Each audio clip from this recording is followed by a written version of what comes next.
Thank you. And so we proceed to the Select Committee statement on behalf of the Education Committee.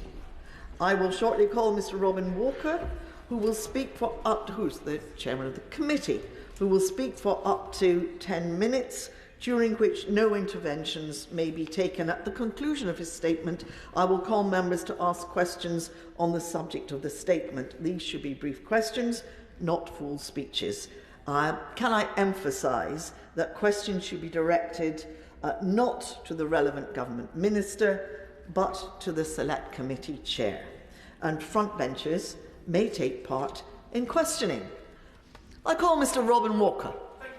Deputy Speaker, I'm grateful to you and to the Backbench Business Committee for the opportunity to make a statement on the Education Select Committee's report on Ofsted's work with schools, to which the Government response has been published today. The response from Ofsted was published on the 11th of March. I would like to put on record my thanks to the brilliant clerks of our committee, our expert advisers, and all the teachers, leaders, inspectors, former inspectors and education experts who contributed evidence. I know members of the committee, as well as our witnesses, brought with them experience of the inspection process, both from the receiving end as teachers and governors, and in the case of my honourable friend from Meon Valley, as a former inspector.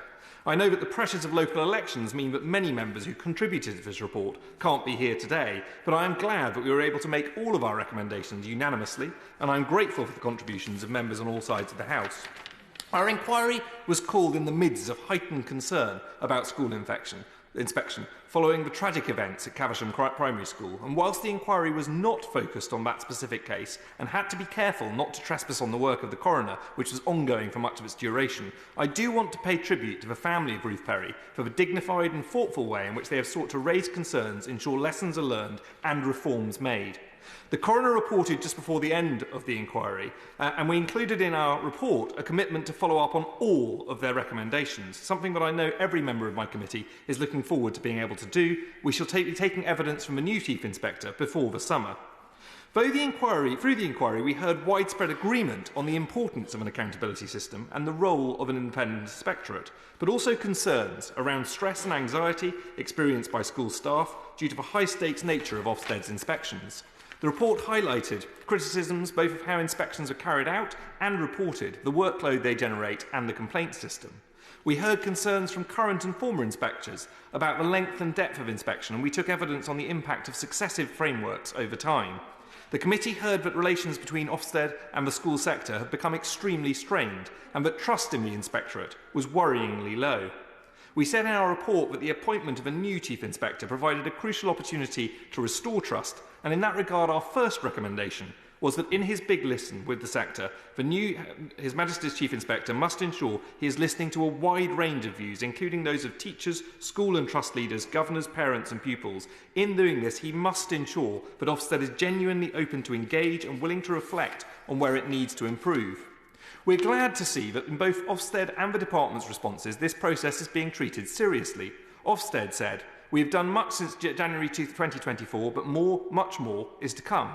We launched the Big Listen in March 24. We want to hear from those we work with and those we work for. We know that we need to do more. Ensuring inspections are carried out with professionalism, courtesy, empathy and respect, and conducting a listening exercise are not enough. Action must and will follow. We fundamentally believe that those actions should not be based on the views of HMCI alone. That is why we are conducting a serious exercise to gather the views of as many people as possible where nothing is off the table." And the Department does place welcome emphasis in its response today on that Big Listen. It mentions the process no fewer than 20 times in the space of 15 pages of response.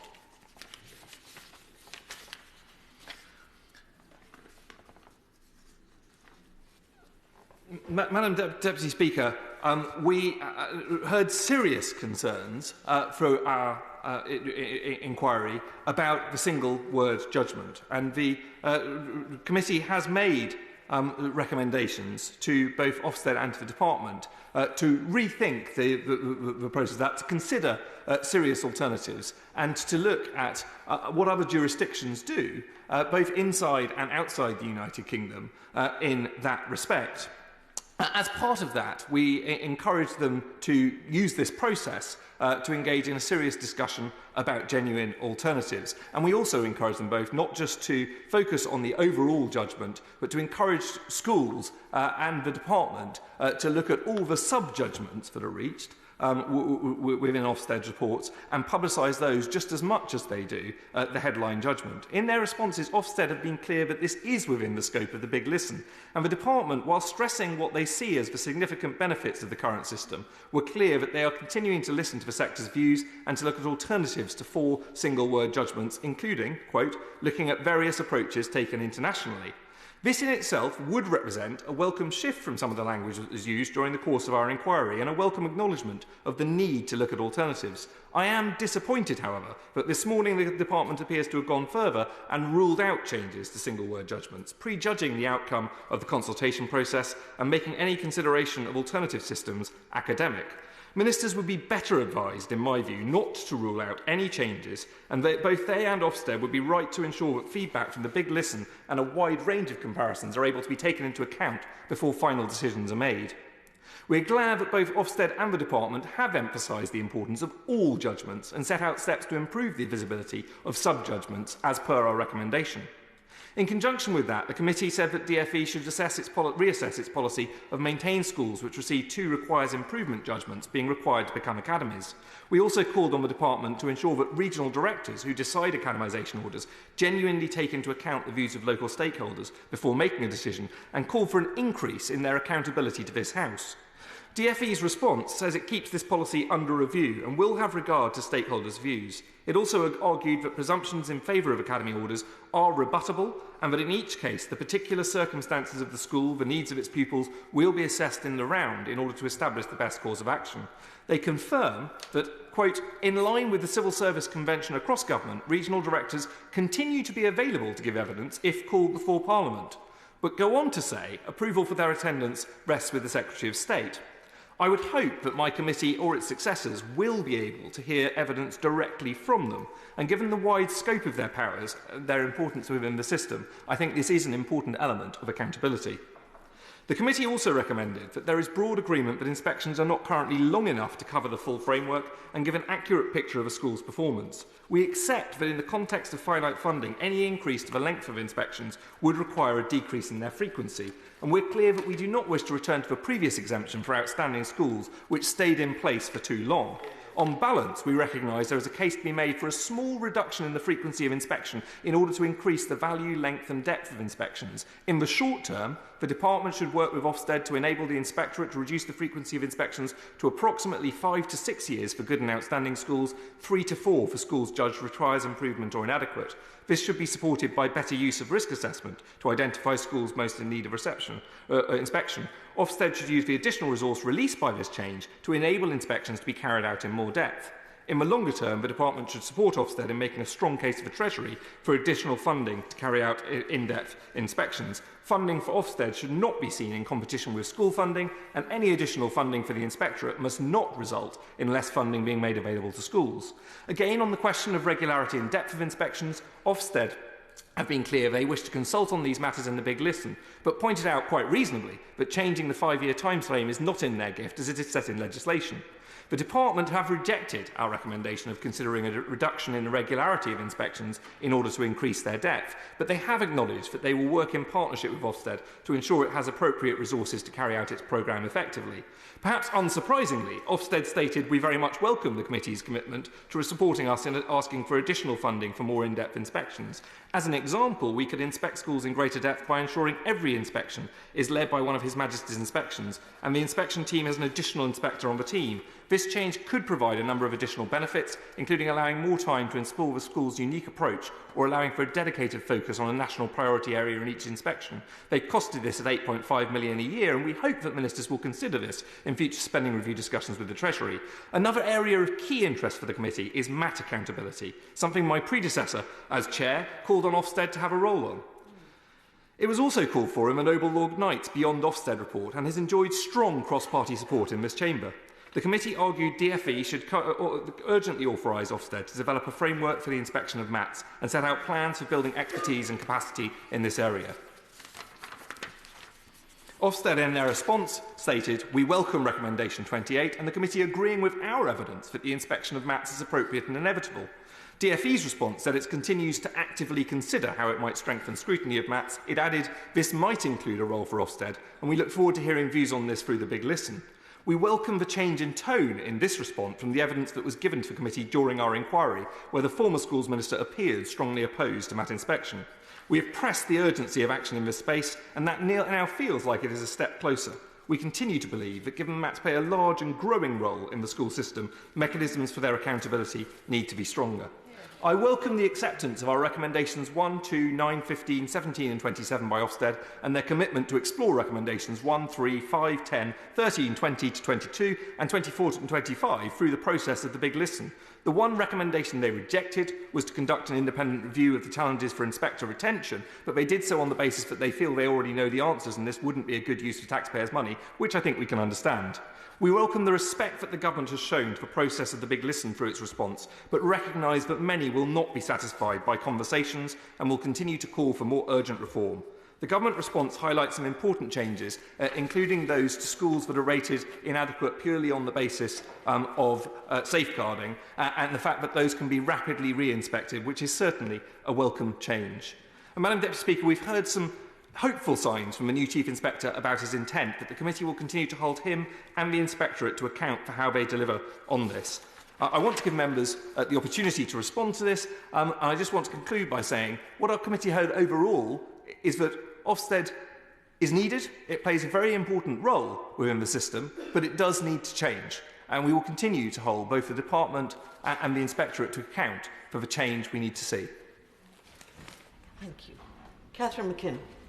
Thank you, Madam Deputy Speaker, and thank you to the Chair for bringing forward this statement today following the committee's much-needed inquiry and report into this issue. And in it, he rightly extends his condolences and gratitude to the family, friends and colleagues of Ruth Perry, who have contributed to this report at what has been an incredibly difficult time. Labour welcomes the findings around Ofsted single-word judgments, but the government seems to have defended the indefensible in its response. The current system is high stakes for teachers and low information for parents, and like his cross-party committee, we believe it must be reformed. So further to his comments, does the Chair agree that the government should look again at the overwhelming response the committee received from those across the sector about reforming the system, as Labour has done in setting out our plan for report cards, which has been welcomed by the former Chief Inspector? Similarly, on inspection of multi-academy trusts, the government seemed to have simply ignored a recommendation that Ofsted's Chief Inspector has called inevitable. Can the Chair therefore outline what conversations he's had with ministers on this issue and any further work that his committee might do in this area? And finally, his inquiry doesn't appear to have extended to looking at inclusion as part of Ofsted inspection frameworks, a proposal that Labour has put forward to ensure that children with special educational needs and disabilities have access to clear information and their parents understand their child's school in this regard. Is this an issue that the Chair and his committee may also be looking at as part of their work? So I thank him again for his thorough and timely work undertaken by the committee and for the light that it has shed on this very important and pressing issue. Well, the Honourable Lady for her response. I do think she raises some important points, and as I said, I expressed my disappointment that the government seemed to have ruled out one of the recommendations that we have made in respect of moving away from single-word judgments and exploring alternatives. I think it's very important that the Big Listen is a proper process of listening and engagement, and that can reach its own conclusions. And I'm more inclined to agree with what was said in Ofsted's response about nothing being off the table in that respect. When it comes to math inspection, I think there's an extremely strong case for it. I think that case has been heard from all different sides of the House, and I think actually it's a reflection of the maturity and the huge contribution acknowledged in the government's response of maths to the school system today that we're having this debate. I actually do think there was a significant move forward in the tone of the government's response on that front, and I welcome the fact that they are actively exploring the options on this front. Of course it needs to be done in a proportionate way, and we need to make sure that it doesn't increase the burdens on any one individual school, and I'm sure that can be worked through by the department. But and when it comes to inclusion, I actually have some sympathy for the idea that inclusion is something that absolutely does need to be considered. We have, in our previous committee sessions, I know under the previous chair, tested that in many respects, and some of the recommendations of the committee previously on that have been fed into the framework. So, for instance, that no school can be rated good and outstanding for its performance unless its performance for SEN pupils are good and outstanding. So I think it's important to acknowledge some progress has been made on that front. But I always believe that balancing attainment and inclusion is a very important thing to do throughout education. So I think it is an interesting contribution. Of course, because it's not part of government policy or the current framework, it wasn't actually part of the terms of reference for our inquiry. Halfon. Thank you, Madam Deputy Speaker. I congratulate my honourable friend for the report. I do welcome the recommendation in terms of the Ofsted supervision of maths. But if I could just turn to careers advice in schools. My first ever speech in the House of Commons, my maiden speech, was to try and encourage more schools to encourage students to do apprenticeships as well as going to university. And whilst there's been much progress made on this issue, we're in a very different world in 2024 that we were in 2010. There is still much more work to be done and much more work to encourage students in all schools, that there are great T-level offerings, that there are great apprenticeship offerings as well. And would he not agree that Ofsted needs to have much tougher measures to ensure that schools are encouraging their students to take up all the apprenticeship and other skills offerings, so that students have other choices as well as going to a university? Well, my right honourable friend knows more about this issue than almost anyone else in the House and has made a huge contribution to the debate on skills. And he's absolutely right, of course, about the importance of careers advice, sort of signposting people towards vocational opportunities in schools. And this was subject to an inquiry and a report which he bequeathed to me when he moved on as chair on careers, education, information, advice and guidance. And in that report, we did make recommendations that Ofsted should align its work on personal development and its work in this space with the Gatsby benchmarks. And I think the work that he did on putting the Gatsby benchmarks more prominently in our education system, both as a chair of a select committee and then subsequently as a minister, is absolutely vital to the success of that process. So I congratulate him on that. And absolutely, we think that needs to be part of its role. Of course, our one wariness is we didn't want to recommend a huge slew of things that Ofsted should be adding to the inspection process or the framework, because we do not want to increase the workload or the pressure on either teachers or leaders. So I think all of these things need to be looked at in proportion, but absolutely there is a place for ensuring that schools are providing the right careers advice and the right range of opportunities to their students. Matt Rodda. Thank you, Madam Deputy Speaker. And may I thank the Chair and the committee for their excellent work on this very, very important matter. I would also like to pay tribute to my constituent, Ruth Perry, who was an outstanding head teacher, and the events at Caversham Primary must, in my opinion, never be allowed to happen again. And I would also like to commend the work by Julia Waters, Ruth's sister, local campaigners, heads in the Reading area, and others across the country who've listened and called for Ofsted reform. I would like to offer my wholehearted support for an end to the single word judgment and for wider Ofsted reform, as mentioned by my honourable friend on the front bench. So could I ask the Chair what steps he believes the government should take now, given its unfortunate announcement this morning, and whether he believes that DfE and Ofsted's response so far has been remotely adequate, including, in particular, the use of a former Chief Inspector to mark Ofsted's own homework, and continuing to, unfortunately, ignore the concerns raised by him and by the coroner about this very serious matter.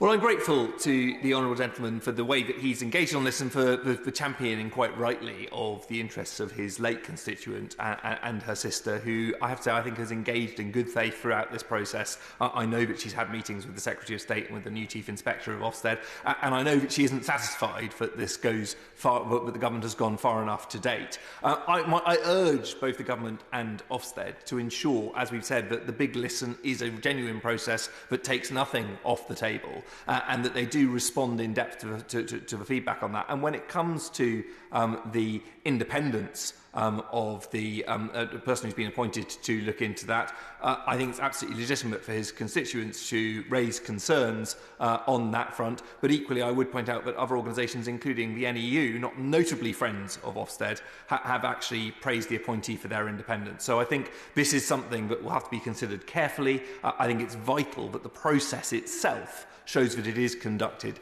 independently of both the current and former management of Ofsted, and shows that it can offer genuine insights into what went wrong at Caversham and how that can be put right. But I think it is important to acknowledge some of the changes which were in both the Ofsted and the government's response today in terms of steps that have already been taken to provide better support to head teachers in the future, and to change that approach to schools being rated inadequate on one factor so that they do get the opportunity to be re-inspected. And I think it is worth putting on the record that subsequent to re-inspection, Caversham Primary was then rated good, and that is something that I think shows that approach can and should work.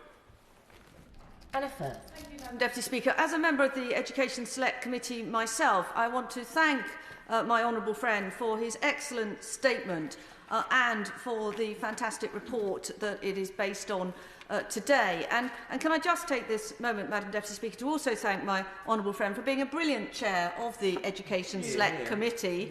An almost impossible job to take on, given the big boots that he had to fill. And I see the former Select Committee chair in his place, who has literally put the words degree apprenticeship into the Oxford English Dictionary. But on this report, Madam Deputy Speaker, and very briefly, I just want to talk about recommendation 28.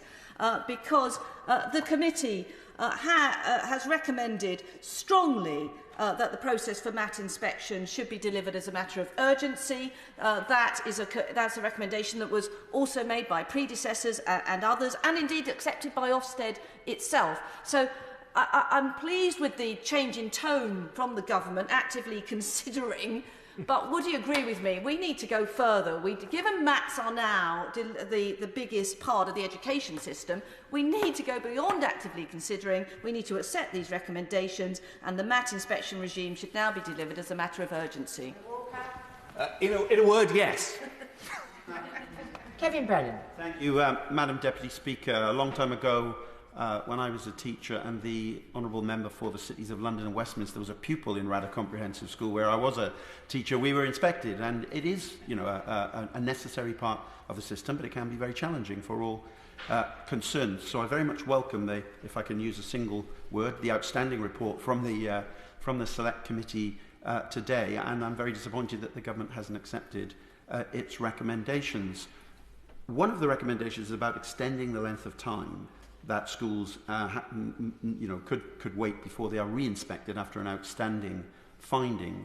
And obviously some years ago the government had to row back from its previous position where it allowed outstanding schools who've been rated outstanding to go uninspected, often for as long as 15 years, with the result that upon re-inspection over 80% of them were found to have been downgraded in the time. And that was really a statistical fix just to make it look as if there were more outstanding schools in the country.